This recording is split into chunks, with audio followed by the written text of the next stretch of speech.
అమెరికాలో చిందరవందరగున్న మీ ఇంటికి handyman, cleaning, plumbing services కోసం కాంటాక్ట్ ఇన్స్టా సర్వీస్. యుఎస్ లో ఎక్కడైనా ఎప్పుడైనా for instant bookings visit instaservice.com.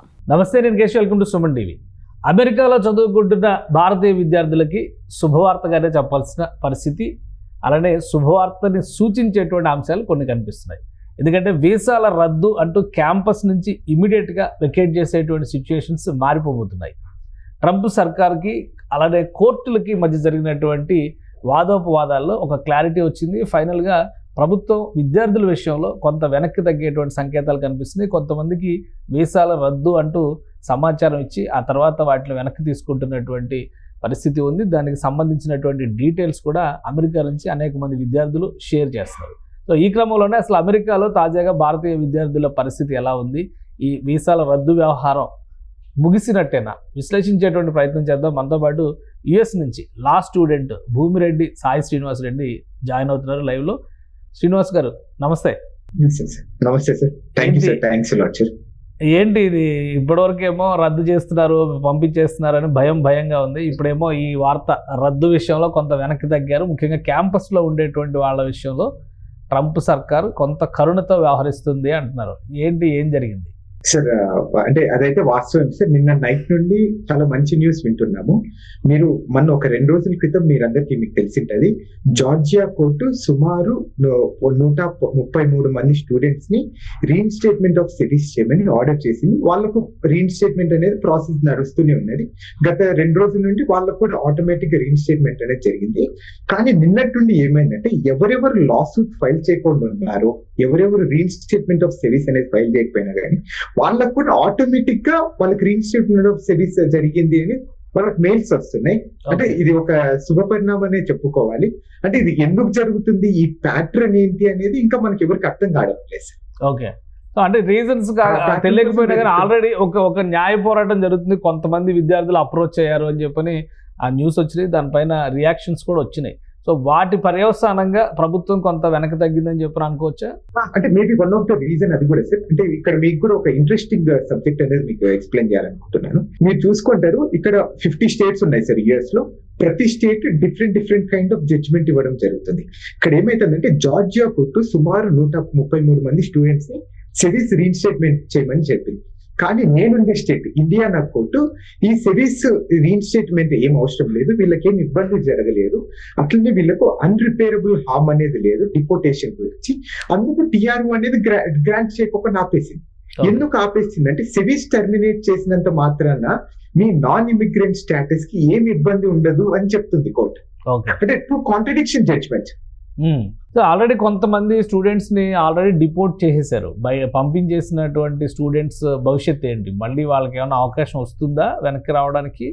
లేదంటే ఇంకా వాళ్ళ కథ ముగిసిపోయినట్టే, ప్రస్తుతం అమెరికాలో ఉన్నటువంటి విద్యార్థుల విషయంలో మాత్రమే ఒక నిర్ణయం తీసుకున్నట్ట? సార్, ఇక్కడ ఇంకోటి క్లారిటీ ఇవ్వాలనుకుంటున్నాను. ఎక్కడే కానీ ఈ సిరీస్ టర్మినేషన్ ఇష్యూలో అమెరికాలో ఎక్కడే కానీ డిపోటేషన్ అనేది జరగలేదు సార్. సో ఇక్కడ ఇంకొక చిన్న క్లారిటీ ఏంటంటే, కొంతమంది ఈ భయాందోళన కల కారణాల వల్ల, లేకపోతే మేము ఇక్కడ మెంటల్ ప్రెషర్ అనేది తట్టుకోలేకపోవడం వల్ల కొంతమంది ఇండియాకి వెళ్ళిపోయారు. వాళ్ళందరూ ఓపీటీలో అంటే వర్క్ చేయడానికి ఆప్షనల్ ప్రాక్టికల్ ట్రైనింగ్ ప్రోగ్రామ్ లో ఉన్న వాళ్ళు కూడా ఇండియాకి వెళ్ళిపోయారు. వాళ్ళు రిటర్న్ రావడానికి కొన్ని లీగల్ కాన్సిక్వెన్సెస్ అనేది వాళ్ళు ఫేస్ చేస్తారు. ఎందుకంటే మొన్న కూడా మనము వీడియోలో డిస్కస్ చేయడం జరిగింది, F1 స్టూడెంట్ వీసా కూడా వాళ్ళకి టర్మినేట్ అయిపోయింది. అంటే ఏంటంటే, that's a ticket to the USA. మీరు యుఎస్ఏకి రావడానికి మీరు అది చూపిస్తేనే మీరు ఎంటర్ కాగలరు. అది కూడా రివోక్ అయ్యింది అనుకుంటే మీరు మళ్ళీ రిటర్న్ రాలేదు సార్. ఇప్పుడు ఇండియాకి వెళ్ళిపోయిన తర్వాత మళ్ళీ మీరు రిటర్న్ ఎలా వస్తారు? కొత్త వీసా వేసుకొని రావాలి. అది వేసుకోలేదు. ఇప్పుడు ఏమైతుందంటే, ఇప్పుడు మీకు జనరల్ గా అందరికీ తెలిసిండేది, ఇప్పుడు అమెరికా దేనికి F1 స్టూడెంట్ వీసా, మీరు 2 సంవత్సరాలు మీరు చదువుకొని మళ్ళీ రిటర్న్ రండి, మీరు అక్కడ సెటిల్ కావాకండి అనే రీజన్ మీదనే మనకు వీసాస్ ఇస్తారు ఎవరైనా కానీ. ఇప్పుడు ఒకసారి చదువు అయిపోయిన తర్వాత మళ్ళీ మేము అక్కడికి పోయి పని చేయాలనుకుంటే వాళ్ళు ఎందుకు ఇస్తారు? ఇవాళ ఇవ్వరు. సో ఇప్పుడు అయిపోయిన వాళ్ళ గురించి అయితే అవకాశం లేదు. ప్రజెంట్ క్యాంపస్ లో ఉన్న వాళ్ళు ఎవరికైతే ఈ భయం ఉందో వాళ్ళందరికీ మాత్రం ఉపశమనం అనుకోవచ్చా? కొంచెం ఉపశమనం అనేది కనుక్కోవచ్చు సార్. అంటే ఇక్కడ కూడా ఒక ప్యాటర్న్ అనేది ఇంకా అర్థం కావడం లేదు సార్. సుమారు నేను నిన్నట్టుండి ఈ రోజు వరకు సుమారు 80 మంది స్టూడెంట్స్ కి వాళ్ళు లాసూట్ ఫైల్ చేయకపోయినా కానీ వాళ్ళకి సిరీస్ అనేది రీఇన్స్టేట్మెంట్ జరిగిందని వాళ్ళు నాకు వివిధ రూపంలో వాట్సాప్ లో కానీ అలానే కాల్స్ చేయడం మాట్లాడడం జరిగింది. కానీ దీనికి ఒక ప్యాటర్న్ అనేది లేదు, అది అర్థం చేసుకోవడం లేదు. ఇప్పుడు మనం ఇంకా దానికి కొంచెం టైం పడుతుంది సార్. ఈ రోజు లోపల క్లారిటీ వస్తుంది.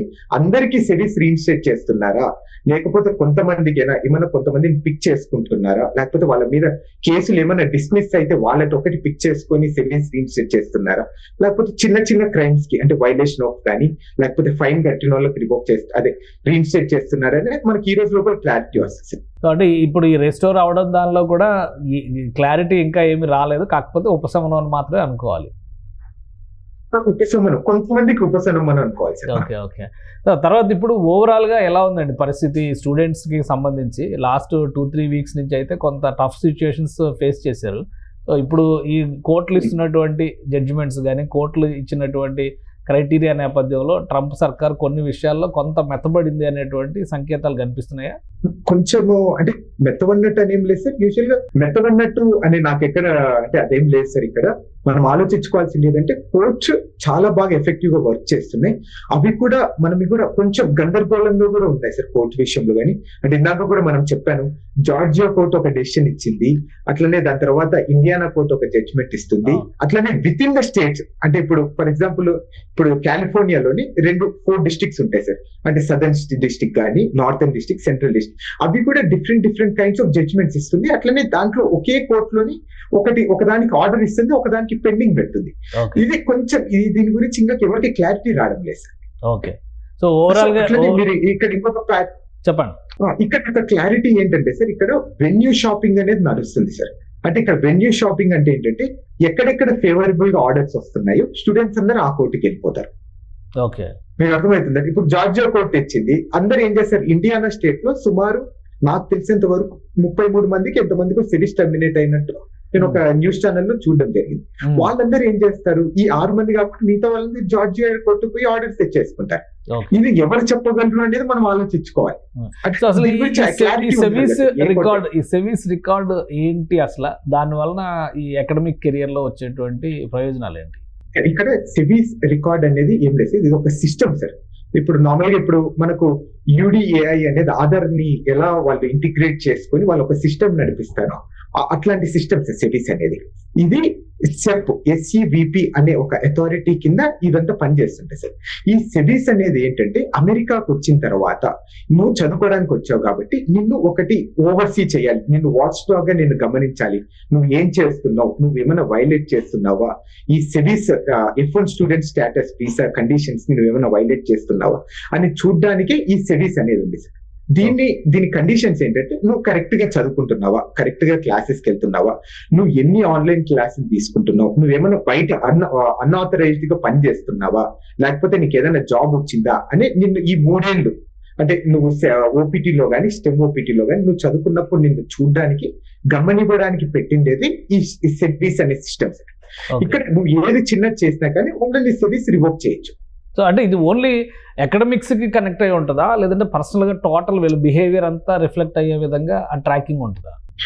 టోటల్ గా నువ్వు చేసేది స్టూడెంట్ స్టేటస్ లో ఏమేం చేస్తున్నావు అంత ట్రాక్ అయి ఉంటుంది సార్ దీంట్లో. ఓకే, అంటే ఇందాక అనుకున్నాం డ్రైవింగ్ కానీ ఇట్లా ర్యాష్ డ్రైవింగ్ ఇట్లాంటి కంప్లైంట్లు ఉన్నా కానీ లేదా మద్యం సేవించి వాహనాలు నడపడం కానీ ఇట్లాంటి అవి కూడా అందులో రిఫ్లెక్ట్ అవుతాయా ఈ సెబీస్ లోనే? కేసెస్ ఇవన్నీ రిఫ్లెక్ట్ అవుతాయి సార్. కానీ ఇక్కడ ఒక సిస్టమ్ అనేది ఉంటుంది సార్. అంటే మనం ఒకసారి చూసింటాం లాడర్ ఎలా వెళ్ళాలి అంటే, ఇప్పుడు ఒకసారి నువ్వు క్రైమ్ అనేది చేసిన తర్వాత ఫస్ట్ ఆఫ్ ఆల్ నిన్ను పోలీసు వాళ్ళు అరెస్ట్ చేసి కోర్టులో సబ్మిట్, ఇలా ఒక లాడర్ అనేది ఫాలో కావాలి సార్. ఇక్కడ ఏమైందంటే డిపార్ట్మెంట్ ఆఫ్ హోమ్లాండ్ సెక్యూరిటీ వాళ్ళు ఇక్కడ ఒక చిన్న లాజిక్ అనేది మిస్ అయ్యారని నేను అనుకుంటున్నా. నేను because of reading a lot of cases నేను అనుకోవడం ఏంటంటే, ఒకసారి మన మీద ఏదైనా క్రిమినల్ కేసు ఫైల్ చేసిన తర్వాత ఫస్ట్ ఏం చేస్తారంటే మన కాలేజ్ DSO అనేది ఒకటి ఉంటారు సార్, డెసిగ్నేటెడ్ స్కూల్ ఆఫీసర్ అనే వాళ్ళు ఏం చేయాలంటే సెబీస్ లో అప్డేట్ చేయాలి. ఏంటంటే సో వ్యక్తి అంటే సాయి శ్రీనివాస్ రెడ్డి అనే వ్యక్తి మీద ఈ క్రిమినల్ ఛార్జెస్ ఉన్నాయి అనేది వాళ్ళు పంపిస్తే వాళ్ళు సెబీస్ వాళ్ళు ఒక డెసిషన్ తీసుకుంటారు, అవును ఇతను వైలేట్ చేశారు ఇతన్ని టర్మినేట్ చేయండి అనే ఒక డెసిషన్ తీసుకుంటారు. కానీ ఇప్పుడు జరిగిన సెబీస్ టర్మినేషన్స్ లో ఏమైనాయంటే sir, direct Department of Homeland Security వాళ్ళు ఈ DSOs ని పక్కన పెట్టేసి వాళ్ళే ఆర్డర్స్ ఇవ్వడం జరిగింది. Okay. ఈ క్రిమినల్ రికార్డ్ ని మ్యాచ్ చేసుకొని F1 స్టూడెంట్స్ వాళ్ళకి ఎవరెవరి మీద క్రిమినల్ రికార్డ్ ఉన్నాయి అంటే ఇర్రెస్పెక్టివ్ ఆఫ్ వాళ్ళకి డిస్మిస్ అయ్యాయా లేకపోతే ఆన్ గోయింగ్ గా ఇవేం ఆలోచించుకోకుండా జస్ట్ ఫింగర్ ప్రింట్స్ ఇచ్చారా లేదా అనే దాని మీద బేస్ చేసుకొని వాళ్ళు కంప్లీట్ గా సెవిస్ టర్మినేట్ చేసేసారు సార్. సో అంటే వాళ్ళ student status లేకుండా సెవిస్ చేశారు. టెర్మినేట్ అయితే నెక్స్ట్ ప్రాసెస్ లో వీసా కూడా టెర్మినేషన్ జరుగుతుంది, తర్వాత డిపోర్టేషన్, అంతేనా? అంతే సార్. సో ఇప్పుడు రిస్టోర్ అయిన వాళ్ళకి ఈ ముప్పు నుంచి బయటపడినట్టుగానే మనం చూడొచ్చు. వాళ్ళు ప్రజెంట్ అయితే వాళ్ళకి ఇచ్చిన టెన్యూర్ లోపు, వాళ్ళకి ఇచ్చిన టైం లోపు వాళ్ళ ఎకడమిక్స్ మీద కాన్సన్ట్రేట్ చేయాల్సి ఉంటుంది. కాన్సన్ట్రేట్ చేయాలి. ఇక్కడ ఒక చిన్న లాజిక్ సార్ ఇంకా ఏమైందంటే వీళ్ళకి వీసా కూడా టర్మినేట్ అయిపోయింది కాబట్టి అంటిల్ అన్లెస్ వీళ్ళకు వేరే వీసా వచ్చేంత వరకు వీళ్ళు ఇండియాకి వెళ్ళిపోతే మళ్ళీ రిటర్న్ రాలేరు సార్. Okay okay. సో ఇప్పుడు అంటే సెవిస్ టెర్మినేట్ అయిన వాళ్ళని ఎవరిని కూడా ఇంతవరకు డిపోర్ట్ చేయలేదు కదా ఇంకా. చేయలేదు సార్. సో ఇప్పుడు వాళ్ళందరికీ కొంత ఉపశమనం వచ్చినట్టుగానే మనం చూడొచ్చు. ఉపశమనం వచ్చినట్టు కానీ ఇక్కడ కొంచెం మన వాళ్ళు చాలా కేర్ఫుల్ గా ఉండాలని కోరుకుంటున్నా సార్. అంటే ఇప్పుడు ఒకేసారి మనమంతా ఇప్పుడు నాది ఒకవేళ సెవిస్ రివోక్ అయింది అనుకోండి సార్, నేను ఒకవేళ ఇండియాకి వెళ్ళిపోతే నా వీసా కూడా రివోక్ అయిపోయింది కాబట్టి నాకు entry to the USA cancel అయిపోయినట్టు. నాకు కొత్త వీసా వస్తేనే నేను అమెరికాకి ఎంటర్ కాగలను, లేకపోతే రాలేను. ఈ క్లారిటీ కొంతమంది మిస్ అయిపోతున్నారు సార్ మన స్టూడెంట్స్. రైట్. అంటే ప్రెసెంట్ అక్కడ ఉన్న వాళ్ళకి ప్రాబ్లం ఉండకపోవచ్చు, బట్ వీసా క్యాన్సిల్ అయి వచ్చేసిన వాళ్ళకి మాత్రం ఇంకా కొంత టైం ఉంటుంది, టెన్షన్ పడాల్సిన పరిస్థితి ఉంటుంది. ఒకవేళ వీసా వస్తే మళ్ళీ ఎంట్రీ ఉండే ఛాన్సెస్ ఉంటాయి, అంతే కదా? అవును సార్. అంటే ఇక్కడ ఇంకొకటి కూడా సార్, వాళ్ళు F1 వీసా మీద మళ్ళీ రాలేరని నేను అనుకుంటున్నాను. ఎందుకంటే ఒకసారి చదువు అయిపోయిన తర్వాత మళ్ళీ రెండోసారి నీకు ఏం పని ఉందని సార్ మామూలుగా క్వశ్చన్ అడుగుతారు. అంటే మీరు చదువు మీరు ఇచ్చే సలహా ఏంటి? ఇప్పుడు ఒక విధంగా గవర్నమెంట్ నుంచి కూడా కొంత సానుకూలత వచ్చినట్టుగా మనం చూడాలి. ఇప్పుడు అక్కడ ఉన్న వాళ్ళందరూ ఎలాంటి జాగ్రత్తలు తీసుకోవాలి, ఈ రెస్టరేషన్ జరిగిన తర్వాత కోర్స్ కంప్లీట్ అయ్యే వరకు ఎలాగ మెలిగితే మంచిదని మీ అభిప్రాయం? సార్ ఇప్పటికన్నా మనకు ఒక లెసన్ లాగా మనం అందరం ట్రీట్ చేయాలి సార్. అప్పో మనం అంటే ఒకసారి సఫర్ అయిపోయాం, ఇప్పుడు మనం అమెరికా కోసం దేనికోసం వచ్చాం? అమెరికన్ డ్రీమ్ కోసం వచ్చాం. అంటే ఇట్లా చిన్న చిన్న ఇల్లీగల్ పార్ట్ టైమ్స్ కానీ చిన్న చిన్న క్రిమినల్ యాక్సెస్. అసలు ఫస్ట్ ఆఫ్ ఆల్ మనం అమెరికాకు వచ్చినది డ్రింకింగ్ అండర్ ఇన్ఫ్లుయెన్సా లేకపోతే మందాగి బండి తోలాలని ఒకసారి మనం ఆలోచించుకోవాలి. ఇదంతా ఒక పనిష్మెంట్ లాగా లేకపోతే ఇది ఒక దేవుడు మనల్ని టెస్ట్ చేస్తున్నాడు అనేది ఒకసారి మనం అనుకొని మనం ఇప్పటికైనా కానీ జాగ్రత్తగా మన స్టూడెంట్స్ మన కెరీర్ మీద ఫోకస్ చేసి మనం ఎలా జాబ్ తెచ్చుకోవాలనేది ఆలోచించాలి తప్ప ఇలా పార్ట్ టైమ్స్ చేయడము లేకపోతే మీకు అదర్ ఇల్లీగల్ యాక్టివిటీస్ చేయడానికి చాలా దూరంగా ఉండండి. ఒక చిన్న తప్పు మన జీవితాల్ని ఎలా నాశనం చేస్తుంది, మన జీవితాల్ని ఎలా కుటుంబాల్ని ఎలా రోడ్డుకి ఈడుస్తుందని ఒక చిన్న ఎగ్జాంపుల్, ఇది ఒక చిన్న టెస్ట్ లాగా మనం అనుకొని ఇప్పుడు నుండైనా కానీ మనం చాలా అణిగిమణిగి మనం ఎడ్యుకేషన్ మీద లేకపోతే మనం జాబ్ ఎలా తెచ్చుకోవాలి, మన స్కిల్స్ ని ఎలా డెవలప్ చేసుకోవాలి అనే దాని మీద ఫోకస్ చేయాలని మనస్ఫూర్తిగా స్టూడెంట్స్ కోరుకుంటున్నాను. Right. Thank you Sai Srinivas గారు, మీ అభిప్రాయాలు తెలియజేస్తుంది. ఇది స్టూడెంట్స్కి సంబంధించి ఒక టెన్షన్ రిలీఫ్ వార్తగా మనం చూడాల్సి ఉంటుంది. సెమీ స్కోర్ని రెస్టోర్ చేస్తూ చాలా చోట్ల యూనివర్సిటీస్ డెసిషన్స్ తీసుకునే దీనికి కారణాలు ఏంటనేది ప్రస్తుతానికి ఇంకా క్లారిటీ రాకపోయినా కానీ చాలా మందికి ఇది ఉపశమనం ఇచ్చేటువంటి వార్తగా చెప్తున్నారు. ఇక ఆల్రెడీ డిపోర్ట్ అయిన వాళ్ళకి మళ్ళీ ఎంట్రీకి సంబంధించినటువంటి అంశాలపైన ప్రభుత్వ పాలసీల ఆధారంగానే క్లారిటీ ఉంటుంది. కానీ ఈ ఉపశమనం వచ్చినటువంటి విద్యార్థులు మాత్రం వీలైనంత వరకు అమెరికాలో ఉన్నంత వరకు జాగ్రత్తలు పాటించాలి. అక్కడ ఉన్నటువంటి పాలసీస్ని గౌరవిస్తూ కోర్సు కంప్లీట్ చేసి కెరియర్ మీద ఫోకస్ పెడితే మరింత ప్రయోజనం కలుగుతుందని చెప్పిన సాయి శ్రీనివాస్ విశ్లేషణ. ఇది స్పెషల్ డిస్కషన్. Keep watching.